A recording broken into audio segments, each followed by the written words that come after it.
हम सब धन दौलत के बारे में सोचते हैं, है ना? लेकिन हम इसके बारे में कैसे सोचते हैं, ये सोच अक्सर हमारी पूरी जिंदगी को एक दिशा देती है। तो आज हम एक ऐसी कहानी सुनेंगे जो दौलत के असली मतलब को शायद हमेशा के लिए बदल दे। ये बात सुनने में जितनी सीधी लगती है उतनी ही गहरी है। संकट के समय में दौलत खत्म नहीं होती, बस एक हाथ से दूसरे हाथ में चली जाती है। और यही हमारी आज की कहानी का सबसे बड़ा सबक है। चलिए देखते हैं कि ये कैसे सच होता है। तो कहानी शुरू होती है अजय से, एक ऐसा इंसान जो एक बहुत बड़े वैश्विक संकट के बीचों बीच फंसा हुआ है और उसकी सारी कागजी दौलत सचमुच धू-धू करके जल रही है। सोचिए, अजय की दुनिया जैसे ताश के पत्तों की तरह ढह रही थी। दुनिया भर में एक बड़ा संघर्ष छिड़ चुका था। उसका स्टॉक पोर्टफोलियो जिसे बनाने में उसे 10 साल लगे थे, वो बर्फ की तरह पिघल रहा था। और तो और जब वो बैंक गया तो घंटों लाइन में लगने के बाद भी उसे अपने ही पैसे निकालने से मना कर दिया गया। उसकी सारी कागजी दौलत देखते ही देखते धुआं हो गई।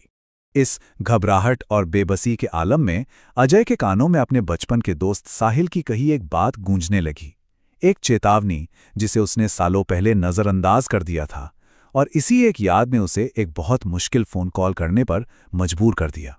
तो ये समझने के लिए कि साहिल की वो चेतावनी क्या थी, हमें कहानी में थोड़ा पीछे चलना होगा, जहां हम इन दो दोस्तों से मिलेंगे और जानेंगे कि दौलत को लेकर उनकी सोच कितनी जमीन आसमान जितनी अलग थी। एक तरफ था अजय, जिसे हम मॉडर्निस्ट कह सकते हैं। उसका मानना था कि असली दौलत शहर में बनती है, स्टॉक जैसे कागजी एसेट्स से। वो बहुत कॉन्फिडेंट था और हमेशा बाजार की ही बातें करता था। और दूसरी तरफ था साहिल, गांव की मिट्टी से जुड़ा हुआ एक परंपरावादी। वो शांत था, चीजों को गौर से देखता था और असली ठोस संपत्ति में विश्वास रखता था जिसे छुआ जा सके। उनके बीच जो आखिरी बहस हुई थी, उसमें साहिल ने बस एक बात कही थी, देखना अजय, बुरे वक्त में तुझे गांव ही याद आएगा। आज अजय के लिए ये शब्द किसी भविष्यवाणी की तरह सच हो रहे थे, और यही वो लाइन थी जो उसे वापस साहिल के पास खींच लाई। और इसी उम्मीद में अजय वापस गांव पहुंचता है, लेकिन वहां जो वो देखता है वो उसे हैरान कर देता है। साहिल इस संकट में सिर्फ जी नहीं रहा था, वो तो तरक्की कर रहा था। और अब साहिल अपनी सफलता के राज अजय को बताने के लिए तैयार था।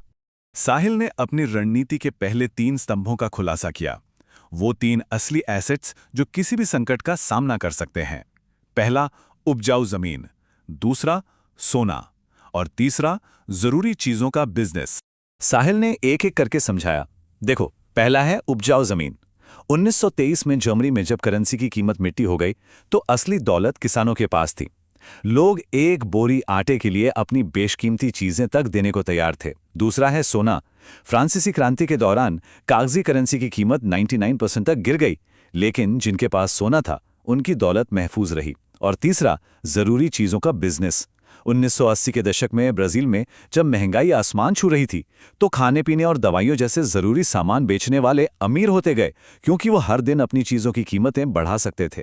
अजय को अब जमीन, सोना और बिजनेस की अहमियत तो समझ आ गई थी, लेकिन उसके मन में एक सवाल था, क्या बस इतना ही काफी है? क्या कोई और भी चीज है जो इतने बड़े वैश्विक तूफान में किसी को बचा सकती है? कहानी में अभी और भी राज खुलने बाकी थे। साहिल मुस्कुराया। कहानी अभी खत्म नहीं हुई थी। उसने अजय को अपनी रणनीति के बाकी 3 स्तंभों के बारे में बताना शुरू किया। ये वो एसेट्स थे जिनके बारे में अजय ने कभी गंभीरता से सोचा ही नहीं था। और ये थे वो अगले 3 असली एसेट्स। चौथा था एक स्थिर विदेशी मुद्रा। पांचवां रियल एस्टेट यानी मकान या दुकान। और छठा और शायद सबसे जरूरी हुनर या स्किल्स। साहिल ने आगे बताया, चौथा है स्थिर विदेशी मुद्रा। 1980 के दशक में लैटिन अमेरिका में जब देशों की करेंसी बर्बाद हो गई तो जिन परिवारों ने अमेरिकी डॉलर बचाकर रखे थे वो बच गए। पांचवा, रियल एस्टेट। वाइमर जर्मनी में जब करेंसी की कोई कीमत नहीं रही तब भी इमारतें तो खड़ी थी, और लोगों को सिर छुपाने के लिए छत की जरूरत हमेशा होती है। और आखिर में स्किल्स। सोचिए, 1946 के हंगरी के बारे में, जहां महंगाई इतनी थी कि कीमतें हर 15 घंटे में डबल हो रही थी। उस वक्त एक इलेक्ट्रिशियन या प्लम्बर की कीमत किसी भी अमीर आदमी से ज्यादा थी, क्योंकि वो अपने हुनर के बदले खाना या दूसरी चीजें हासिल कर सकते थे। लेकिन साहिल ने जिस चीज पे सबसे ज्यादा जोर दिया वो था हुनर। उसने कहा, हुनर एक ऐसा एसेट है जिसे न तो महंगाई खत्म कर सकती है, न सरकार फ्रीज कर सकती है और न ही कोई इसे नष्ट कर सकता है। ये वो दौलत है जो हमेशा हमारे अंदर रहती है, जिसे कोई हमसे छीन नहीं सकता।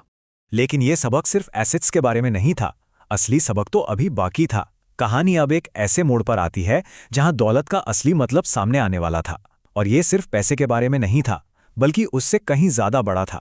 अपने घर वापस आकर साहिल ने अजय के हाथ में कुछ कागज थमाए। अजय को लगा शायद ये कोई मदद होगी, पर ये कुछ और ही था। नहीं, ये कोई स्टॉक सर्टिफिकेट नहीं था, ना ही कोई बॉन्ड। अजय की वो कागजी दुनिया तो अब बहुत पीछे छूट चुकी थी। वो अजय के अपने गांव वाले पुश्तैनी घर के कागजात थे। साहिल ने उसे कभी बेचा ही नहीं था। जब अजय ने कहा था तब भी नहीं। उसने अपनी जेब से पैसे लगाकर उसे बचाए रखा, क्योंकि वो जानता था कि एक दिन उसका दोस्त वापस आएगा। और यहीं साहिल ने अपना आखिरी और सबसे जरूरी सबक दिया। उसने कहा, संकट में दौलत खत्म नहीं होती अजय, ये बस उन लोगों से छिन जाती है जिनके पास कागज जैसे नाजुक एसेट्स होते हैं, और उन लोगों के पास चली जाती है जिनके पास असली एसेट्स होते हैं। तो चलिए एक बार जल्दी से उन 6 असली संपत्तियों को दोहरा लेते हैं जो साहिल ने बताई। उपजाऊ जमीन, सोना, जरूरी चीजों का बिजनेस, स्थिर विदेशी मुद्रा, रियल एस्टेट और सबसे ज्यादा महत्वपूर्ण जरूरी हुनर। ये कहानी हमें एक बहुत जरूरी सवाल पर लाकर छोड़ देती है। जब अगला संकट दरवाजे पर दस्तक देगा तो हमारी दौलत कहाँ होगी, कागजों में या असली ठोस चीजों में? ये सवाल हम सबको खुद से पूछना चाहिए।